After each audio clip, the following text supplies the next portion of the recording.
Welcome to biochemical student. और मैं हूं हिमांशु कुमार। और हम लोग आज एक बहुत ही इंटरेस्टिंग टॉपिक जो 11th क्लास के बायोलॉजी का जो यूनिट फर्स्ट है वो हम लोग शुरू करने जा रहे हैं और जिसका नाम होगा लिविंग वर्ल्ड। तो सजीव जगत के बारे में हम लोग विशेष अध्ययन करेंगे। ऐसे इस यूनिट में आपको क्या क्या पढ़ना है इसे जान जाइए। तो लिविंग वर्ल्ड के बाद में हमारा जो दूसरा चैप्टर होगा वो बायोलॉजिकल क्लासिफिकेशन होगा। इसके बाद प्लांट किंगडम और इसके बाद जो फोर्थ चैप्टर होगा वो एनिमल किंगडम होगा। ऐसे पूरे अगर 11th क्लास की बात किया जाए तो ये फर्स्ट यूनिट में हो गया। सेकेंड यूनिट में मॉर्फोलॉजी ऑफ फ्लावरिंग प्लांट है। इसके बाद में उसमें हिस्टोलॉजी के बाद में एनिमल हिस्टोलॉजी के बाद में प्लांट एनाटोमी के बारे में है, जो कि ये सब आपको यूनिट सेकेंड में आ जाएगा। पुनः थर्ड यूनिट में साइटोलॉजी के बारे में पढ़ना है। फोर्थ यूनिट में प्लांट फिजियोलॉजी के बाद में और लास्ट में हमको एनिमल फिजियोलॉजी जो यूनिट 5 है। टोटल 11th क्लास के बायोलॉजी में इतने सिलेबस है। तो आज हम लोग जो पहला चैप्टर शुरू करेंगे जिसका नाम होगा लिविंग वर्ल्ड। और उस लिविंग वर्ल्ड को शुरू करने से पहले कुछ हम लोग बायोलॉजी के डिफिनेशन उससे संबंधित कुछ बात देखेंगे। तब हम लोग देखेंगे कि लिविंग वर्ल्ड में मेन रूप से वो कौन कौन सा कैरेक्टर है, उस कैरेक्टर से हम लोग को क्या मतलब कि क्या ऑब्जेक्टिव निकल रहा है, वो सारे चीज़ों पर हम लोग विचार करेंगे। उसके एक एक चीज़ को हम लोग देखेंगे ताकि उसमें कहीं से भी क्वेश्चन छूट ना सके। हाँ, इतना मैं बता देना चाहता हूँ कि जहाँ तक मेडिकल की बात है तो मेडिकल में जो लिविंग वर्ल्ड है, इसके बाद में बायोलॉजिकल क्लासिफिकेशन और इसके बाद प्लांट किंगडम और एनिमल किंगडम, इतना में से करीब मेडिकल में लगभग 16 से 17 क्वेश्चन ऑब्जेक्टिव क्वेश्चन पूछे जाते हैं मेडिकल में। नीट के एग्ज़ाम में, नीट जो एम्स के एग्ज़ाम जो होते हैं उसमें इतने क्वेश्चन का मतलब कि वेटेज है। तो हम लोग उसको देखें कि किस तरीके से हम लोग उसको शुरुआत करना है, कैसे उसको पढ़ना चाहिए और किस तरह से एनसीईआरटी के अकॉर्डिंग हम लोग उसको सिलेबस को कवर करेंगे, इस पर ध्यान देना है। और किस तरीके से एमसीक्यू उसमें पूछे जाएंगे, इन सारे चीज़ों पर चर्चा करेंगे। मेडिकल का कंप्लीट सिलेबस हम कवर करेंगे। आप रेडी हो जाइए। ओके,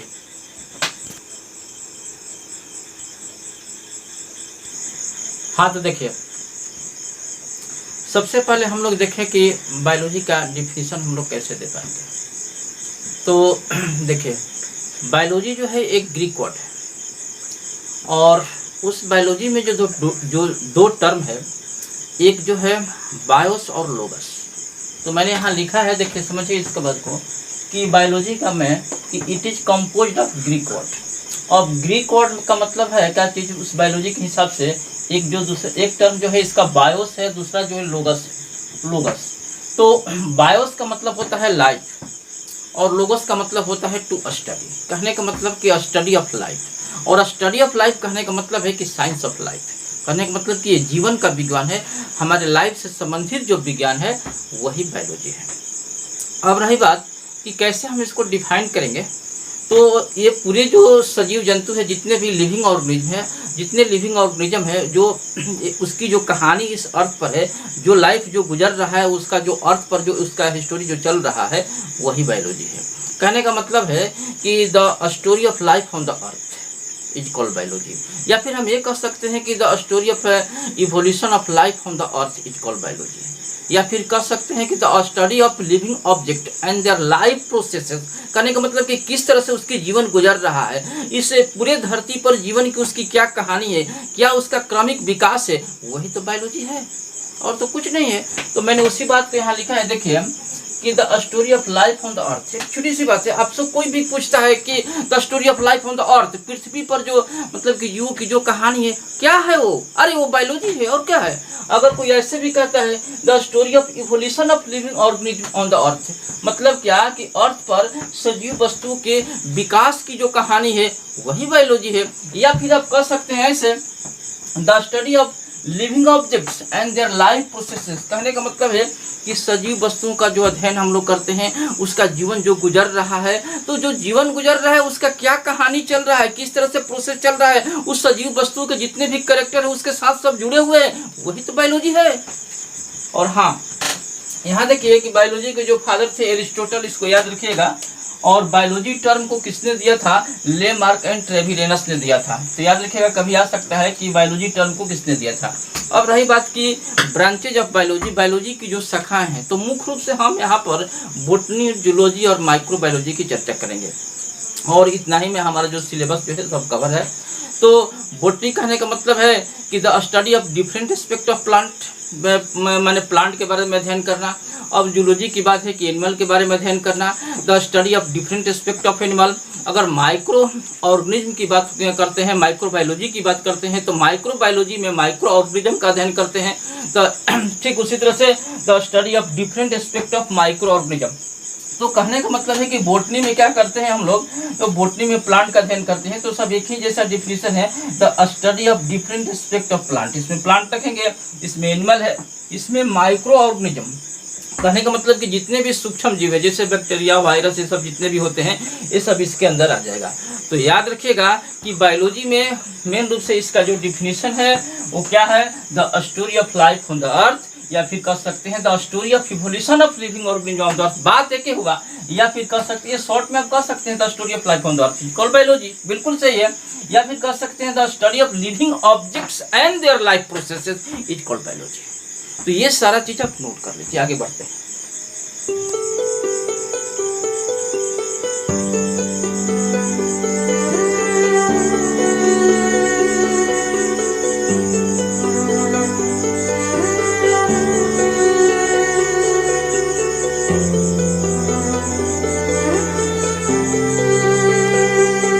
तो देखिए, बायोलॉजी के हम लोग जो ब्रांच देखे, बोटनी, जूलॉजी और माइक्रो ऑर्गेनिज्म।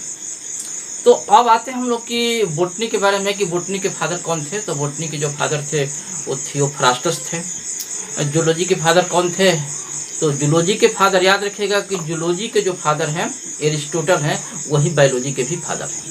अगर कोई आपसे पूछता है कि जूलॉजी के फादर कौन है, बायोलॉजी के फादर कौन है, तो इसका मतलब ये कि एरिस्टोटल का जरूर योगदान कहीं ना कहीं मतलब कि पूरे बायोलॉजी में रहा होगा, तभी तो उन्हें बायोलॉजी का भी फादर अकेले कहा गया और प्लस में उन्हें जूलॉजी का भी फादर कहा गया। अब रही बात माइक्रो ऑर्गेनिज्म का जो फादर है, उन्हें कहते हैं एंटोनी वान लीवेनहॉक।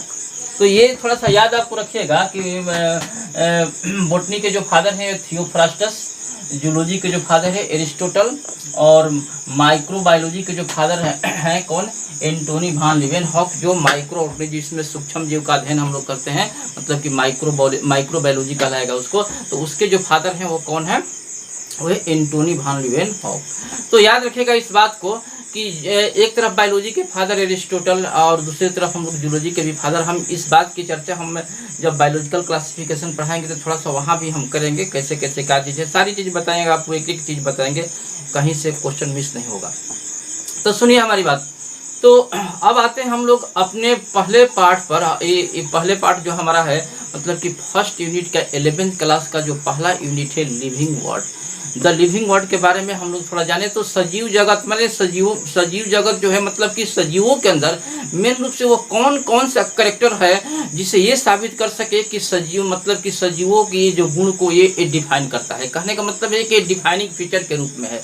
तो कहने के लिए जो मेन सजीवों का जो करेक्टर है, जो मुख्य रूप से जो करेक्टर कहा जाता है एनसीईआरटी के अकॉर्डिंग, चाहे हम लोग को जो सिलेबस के अकॉर्डिंग जो कवर करना है, चाहे बहुत सारे ऐसे तो करेक्टर हैं, लेकिन जो हम लोग को जो मुख्य रूप से जो समझेंगे हम लोग, जहाँ से हम लोग सारे करेक्टर को कवर कर पाएंगे, तो उसमें से क्या होगा मुख्य रूप से, जैसे कि ग्रोथ, पहला हमारा होगा ग्रोथ, दूसरा होगा हमारा रिप्रोडक्शन के बाद हम लोग ये देखेंगे उसका क्या मेटाबॉलिज्म है। इसके बाद में हम सेलुलर ऑर्गेनिज्म की बात करेंगे, इसके बाद कॉन्सियसनेस की बात करेंगे। तो ये सारा चीज़ आपको एनसीईआरटी की किताब जैसे ही आप पढ़ना शुरू कीजिएगा, सारा चीज़ वहाँ से लिविंग वर्ड से आपको मिलेगा, एक एक करके मिलेगा। और उसमें से आप मेरे पढ़ाने के बाद में आप एनसीईआरटी की किताब भी आप देखिएगा, थोड़ा थोड़ा करके देखिएगा और उसको अस्थायी रूप से देखिएगा, एक एक बात आपको क्लियर हो जाएगा। तो हमने यहाँ जो लिखा है, फिर से यहाँ देख लीजिए कि ग्रोथ और रिप्रोडक्शन को मैंने यहाँ लिखा है कि नॉट द डिफाइनिंग फीचर। याद रखिए, कहने का मतलब है कि क्या ग्रोथ और रिप्रोडक्शन में क्या सजीवों का करेक्टर नहीं है, ये प्रश्न उठता है। और पहला क्वेश्चन एनसीईआरटी मतलब कि नीट का क्वेश्चन है, क्या आता है कि इनमें से कौन डिफाइनिंग फीचर नहीं है, सजीवों के लिए कौन डिफाइनिंग फीचर नहीं है। तो growth and reproduction defining feature नहीं है। हम लोग आगे चल करके इसको साबित करके दिखाएंगे कि किस तरीके से सजीवों के, मतलब कि ऐसा कहा जा सकता है कि ग्रोथ, यदि ये तो सजीवों का कैरेक्टर है, रिप्रोडक्शन ये तो सजीवों में होता है, लेकिन वो कौन सा ऐसा रिप्रोडक्शन है, वो कौन सा ऐसा मतलब कि ग्रोथ है, किस जगह पर ऐसा किया जा सकता है कि ये डिफाइनिंग फीचर नहीं बन सका। और ऐसे तो देखने से लगता है कि ऐसा कैसे हो सकता है कि डिफाइनिंग फीचर नहीं है, लेकिन नहीं, ग्रोथ और reproduction not a defining feature. इस बात को नोट कर लीजिएगा और ये चीज को हम क्लियर करेंगे। लेकिन याद रखिएगा कि इसके बाद में मेटाबॉलिज्म और सेलुलर ऑर्गेनिज्म और कॉन्सियसनेस, ये तीन जो है इसको हम लोग कहते हैं डिफाइनिंग फीचर कहते हैं। मतलब कि सजीवों को अच्छी तरह से कैरेक्टर को डिफाइन करता है, इसमें कहीं भी कोई एक्सेप्शन नहीं है। लेकिन ग्रोथ और रिप्रोडक्शन को कुछ एक आध दो ऐसे एग्जाम्पल हैं जहां पर हम कह सकते हैं कि वहां पर ग्रोथ नहीं हो रहा है। वहां पर अगर ग्रोथ हो रहा है तो उसमें सजीवों का कैरेक्टर नहीं दिखाई दे रहा है, इसलिए इसके एक्सेप्शन है। ग्रोथ और रिप्रोडक्शन के डिफाइनिंग फीचर ना होने के लिए एक्सेप्शन है, इसलिए कहा जाता है ग्रोथ और रिप्रोडक्शन डिफाइनिंग फीचर नहीं है। और ये क्वेश्चन कंपटीशन में आया हुआ है। लेकिन अगर ये मेटाबॉलिज्म, सेलुलर ऑर्गेनिज्म और कॉन्सियसनेस की अगर बात किया जाए तो ये डिफाइनिंग फीचर है और इसमें कोई एक्सेप्शन नहीं है। इस बात को यहीं पर दिमाग में नोट कर लीजिए, हम आगे क्लियर करेंगे, तो इसको नोट कीजिए, हम ग्रोथ लेकर चलते हैं।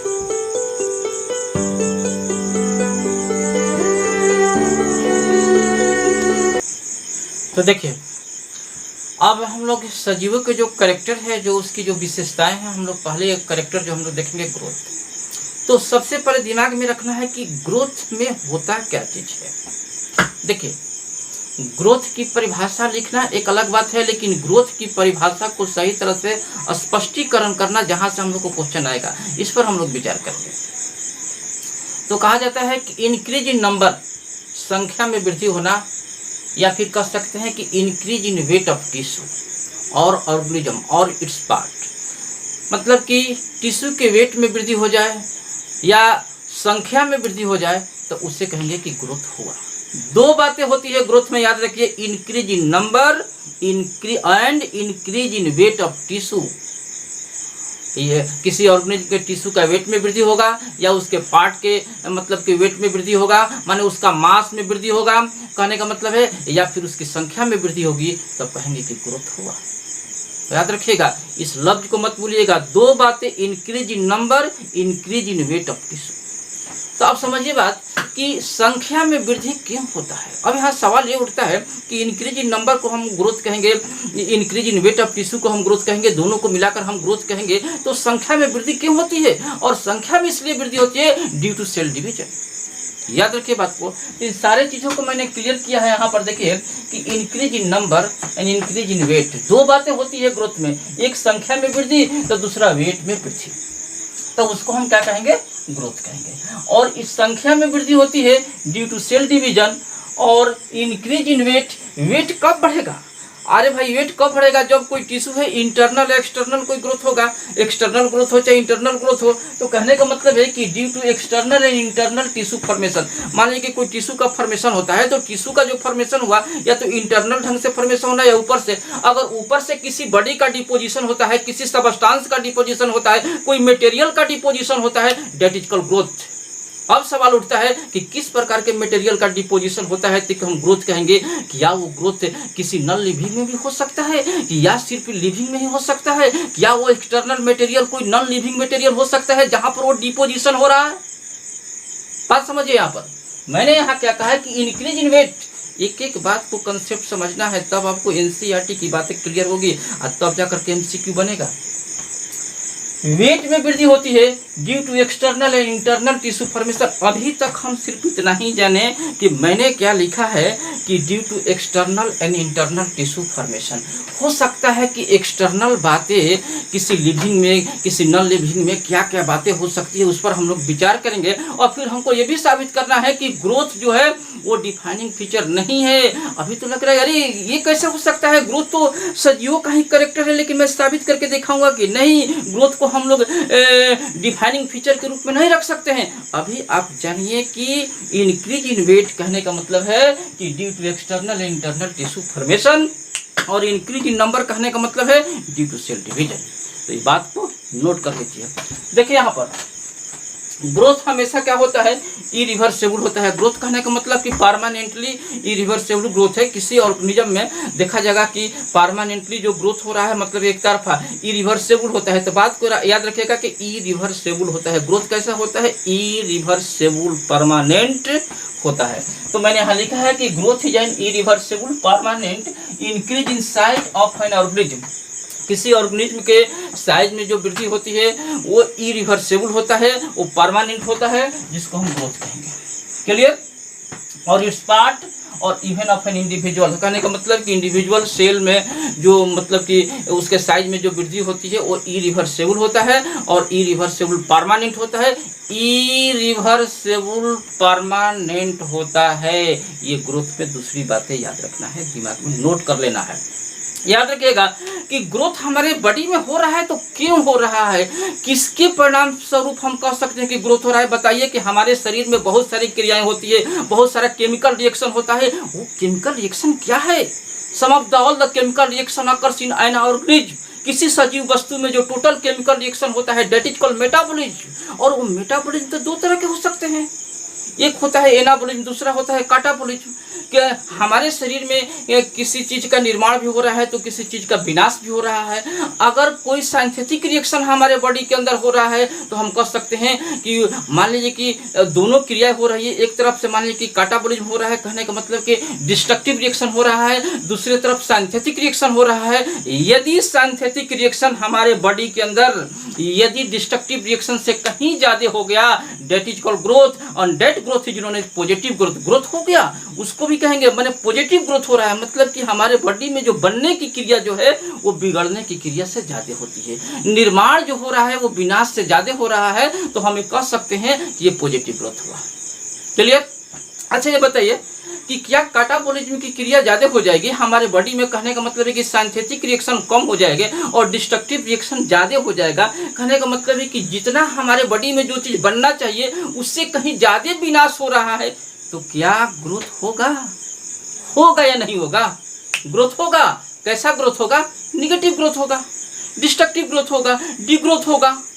निगेटिव ग्रोथ तो होगा ना, ग्रोथ तो हो रहा है ना, ग्रोथ हो रहा है। भले कहिए कि मतलब कि वो ग्रोथ जो है आगे की ओर मतलब कि पॉजिटिव नहीं हो रहा है, नेगेटिव हो रहा है। अच्छा ये बताइए, मान लीजिए कि जो हमारे बॉडी के अंदर जो रिएक्शन हो रहा है, जो जिस तरीके से साइंथिफिक रिएक्शन है और उस तरह और डिस्ट्रक्टिव रिएक्शन है, अगर दोनों बराबर हो जाए, जितना हमारे बॉडी में बन रहा है उतना हमारे बॉडी से विनाश हो रहा है, उतना ही हमारे खत्म हो रहा है, तो क्या उसमें ग्रोथ होगा? बिल्कुल नहीं होगा। अगर एनाबॉलिज्म और काटाबॉलिज्म दोनों बराबर हो जाएगा तो वहां पर ग्रोथ नहीं होगा। तो बात को समझिए, मैंने क्या लिखा है कि growth is the result of metabolism. याद रखिएगा मेटाबॉलिज्म जो है एक डिफाइनिंग फीचर है, सजीव का करेक्टर है। मैंने वहां पर लिखा है लिविंग बीइंग के करेक्टर में मैंने लिखा है कि मेटाबॉलिज्म एक डिफाइनिंग फीचर है, सेलुलर ऑर्गेनिज्म एक डिफाइनिंग फीचर है, कॉन्सिवसनेस एक डिफाइनिंग फीचर है, लेकिन growth and reproduction not a defining feature. और मैं साबित करके दिखाऊंगा कि कैसे नहीं है। अभी जानिए तो ग्रोथ क्यों हो रहा है हमारे बॉडी में? मेटाबॉलिज्म के कारण हो रहा है। ये बात को जानिए कि मेटाबॉलिज्म का ही परिमाण है जिसके चलते ग्रोथ हमारे बॉडी में हो रहा है। तो समझिए यहाँ पर। तो अब ये मेटाबॉलिज्म क्या होता है? मेटाबॉलिज्म में दो तरह के रिएक्शन होते हैं, एक साइंथिफिक रिएक्शन समझते चलिए और जिसको हम कहते हैं एनाबॉलिज्म, और दूसरा होता है डिस्ट्रक्टिव रिएक्शन जिसको कहते हैं काटाबॉलिज्म। तो एक तरफ साइंथिफिक रिएक्शन हो रहा है, दूसरी तरफ डिस्ट्रक्टिव रिएक्शन हो रहा है। साइंथिफिक रिएक्शन को क्या कहेंगे?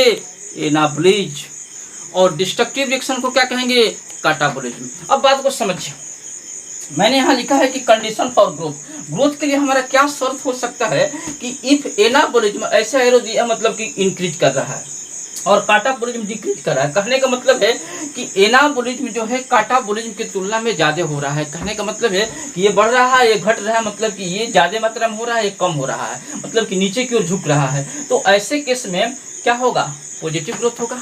ग्रोथ तो हो रहा है, ज्यादा बन रहा है।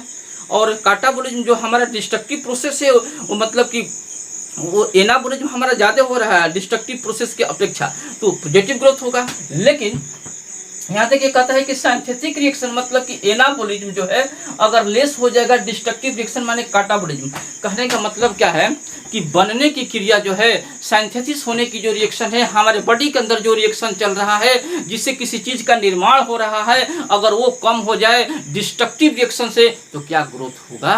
बिल्कुल होगा। और वो कैसा ग्रोथ होगा? निगेटिव ग्रोथ होगा। लेकिन एनाबोलिज्म और काटाबोलिज्म, जितना चीज बन रहा है उतना चीज फिर उतना ही के बराबर लॉस हो रहा है, तो क्या ग्रोथ होगा? नहीं होगा। तो साइंटिफिक भाषा से यही समझिए कि ग्रोथ कब होगा, क्यों होगा, किस कंडीशन में पॉजिटिव होगा, किस कंडीशन में निगेटिव होगा, कब ग्रोथ नहीं कहा जाएगा, ये सारा बात क्लियर हो गया। ये नोट कर लीजिए।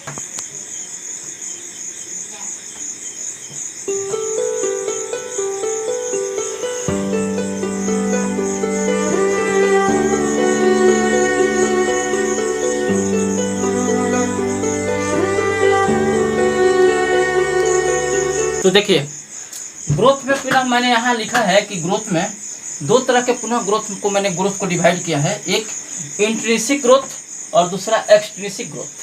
तो इंट्रिंसिक ग्रोथ में क्या होता है? Internal growth of the body, हमारे बॉडी के अंदर जो ग्रोथ हो रहा है। तो हमारे बॉडी के अंदर जो ग्रोथ हो रहा है, तो ये तो सजीवों का कैरेक्टर, ये तो लिविंग बीइंग में देखने को मिलता है। तो ये इंट्रिंसिक ग्रोथ, जो इंटरनल ग्रोथ हमारे बॉडी के अंदर जो इंटरनल ग्रोथ हो रहा है, जो सजीवों के कैरेक्टर को इंडिकेट करता है, तो यहाँ पर इस बात को इंडिकेट करता है कि ग्रोथ एक डिफाइनिंग फीचर है। लेकिन यहाँ देखिए, एक्सट्रिंसिक ग्रोथ में क्या होता है? ये कैसा ग्रोथ होता है? External growth of the body. तो हमारे बॉडी में एक्सटर्नल ग्रोथ कैसा होता है? कहने का मतलब क्या है कि accumulation of the material on the any body surface. कहने का मतलब कि बॉडी के सरफेस पे अगर किसी मटेरियल का डिपोजिशन होता है, जैसे मान लीजिए कि पहाड़ी बर्फीली जो होता है, वो इस तरह से जमा होने से क्या होता है कि वो एक्युमुलेट हो जाता है। तो ऐसा केस हम सिर्फ नॉन लिविंग कैरेक्टर में देखते हैं, वो लिविंग का कैरेक्टर नहीं है। अगर एक्सट्रिंसिक ग्रोथ की बात करते हैं, external growth of the body की बात करते हैं, एक्युमुलेशन ऑफ मटेरियल की बात करते हैं, हमारे बॉडी के सरफेस पर हो रहा है, तो ऐसा केस हमेशा नॉन लिविंग में होगा। और ये बात को इंडिकेट करता है कि ग्रोथ डिफाइनिंग फीचर नहीं है। इसलिए इन दोनों को मिलाकर अगर इसको हटा दिया जाए, एक्सट्रिंसिक ग्रोथ को हटा दिया जाए, तब ये कहा जा सकता है कि ग्रोथ हमारा जो है डिफाइनिंग फीचर नहीं है, लेकिन इस ग्रोथ में शामिल है। इसलिए क्लियर हो गया कि ग्रोथ डिफाइनिंग फीचर नहीं है। दूसरी बात देखिए कि मैंने यहाँ लिखा है कि accumulation of material on any body surface it is not a defining feature. इस बात को इंडिकेट करता है क्योंकि ये नॉन लिविंग का कैरेक्टर है और ये डिफाइनिंग फीचर नहीं हो सकता है। दूसरी बात कि ग्रोथ दो तरह के हो सकता है, एक इनडिटर्मिनेंट, दूसरा डिटर्मिनेंट।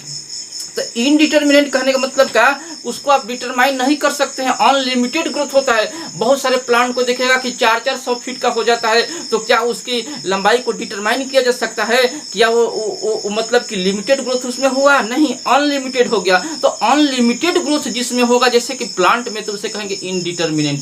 और लिमिटेड ग्रोथ जैसा कि एनिमल में होता है, तो उसमें कहेंगे कि डिटर्मिनेंट हो गया। मतलब कि उसको डिटरमाइन कर सकते हैं, उसमें लिमिटेड ग्रोथ होता है। एनिमल का हाइट कितना हो सकता है? 5 फीट, 6 फीट, 7 फीट, 8 फीट, कितना हो सकता है? क्या 10, 20, 25 फीट का हो सकता है? नहीं। तो उसमें क्या होगा? लिमिटेड ग्रोथ होगा। तो याद रखिएगा इस बात को कि इनडिटर्मिनेंट मतलब अनलिमिटेड ग्रोथ प्लांट में, और डिटर्मिनेंट मतलब लिमिटेड ग्रोथ। और ऐसा किसमें होता है? एनिमल में। अगर यहाँ पर ग्रोथ की बात करें, यहाँ डिटर्मिनेंट ग्रोथ को एग्जाम्पल में अगर हम यहाँ पर लेते हैं, तो यहाँ लिखना पड़ेगा आपको एनिमल। तो समझिए बात को, इन दो बातें याद रखिएगा कि in higher plant and animal growth and reproduction are mutually exclusive event. कहने का मतलब कि हायर प्लांट और एनिमल में ग्रोथ जो होता है एक विशिष्ट घटना है। और इस बात को रिप्रोडक्शन हम पढ़ाएंगे तो क्लियर करेंगे कि ऐसा बात क्यों लिखे। तो ये सीधा लाइन कंपटीशन में आता है। याद रखिएगा कि growth and reproduction are mutually exclusive event in case of higher plant and animal, but in case of unicellular organism growth and reproduction both are inclusive event होता है। ठीक उसका अपोजिट। कहने का मतलब है कि यूनिसेलुलर ऑर्गेनिज्म के केस में growth and reproduction inclusive event, और हायर प्लांट और एनिमल के केस में ग्रोथ एंड रिप्रोडक्शन क्या होता है? एक्सक्लूसिव इवेंट होता है। ये दिमाग में अच्छी तरह से नोट कर लीजिएगा। तो इन सारी चीजों को पहले आप नोट कर लीजिए।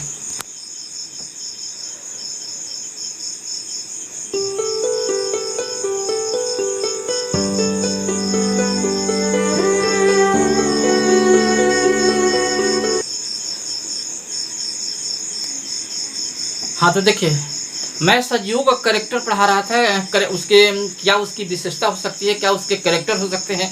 तो पहला हम लोग को देखा ग्रोथ, इसके बाद हमारा रिप्रोडक्शन है, रिप्रोडक्शन के बाद में हम मेटाबॉलिज्म की चर्चा करेंगे, फिर सेलुलर ऑर्गेनिज्म की चर्चा करेंगे, फिर कॉन्शियसनेस की चर्चा करेंगे। तो इस तरीके से हम लोग एक विधिवत ढंग से पढ़ेंगे। अब आप क्या काम कीजिएगा कि 11th क्लास की जो NCERT की जो किताब है, जो आप मेडिकल की तैयारी कर रहे हैं, जिसके लिए आप जो गाइड खरीदे हुएगा, कोई भी गाइड खरीद लीजिए, कोई भी गाइड, कोई जरूरी नहीं है कि हम यही गाइड पढ़ेंगे। किसी भी गाइड को पहले आपको NCERT की किताब पढ़ना है, उसके बाद NCERT एग्जाम्पल ऑफ प्रॉब्लम देखिएगा, हमारा नोट्स देखिएगा, और MCQ कोई भी उठा करके बनाइए। ग्रोथ का मेडिकल का क्वेश्चन टोटल बनेगा, कहीं से भी पढ़िए। कहने का मतलब कि पहले थ्योरी ढंग से होना चाहिए, ताकि दिमाग में उसका कंसेप्ट क्लियर हो जाना चाहिए। इसके बाद आप फ्री हो जाइएगा, कहीं से क्वेश्चन आएगा आप बनाइएगा। तो ठीक है, यदि वीडियो आपको अच्छा लगता है, मैं बहुत आपके लिए मेहनत किया हूँ, तो प्लीज़ इसको लाइक एंड सब्सक्राइब जरूर कीजिएगा, और बेल आइकन की जो घंटी है उसे दबाइएगा। पुनः हम मिलेंगे अगले वीडियो के साथ। ओके।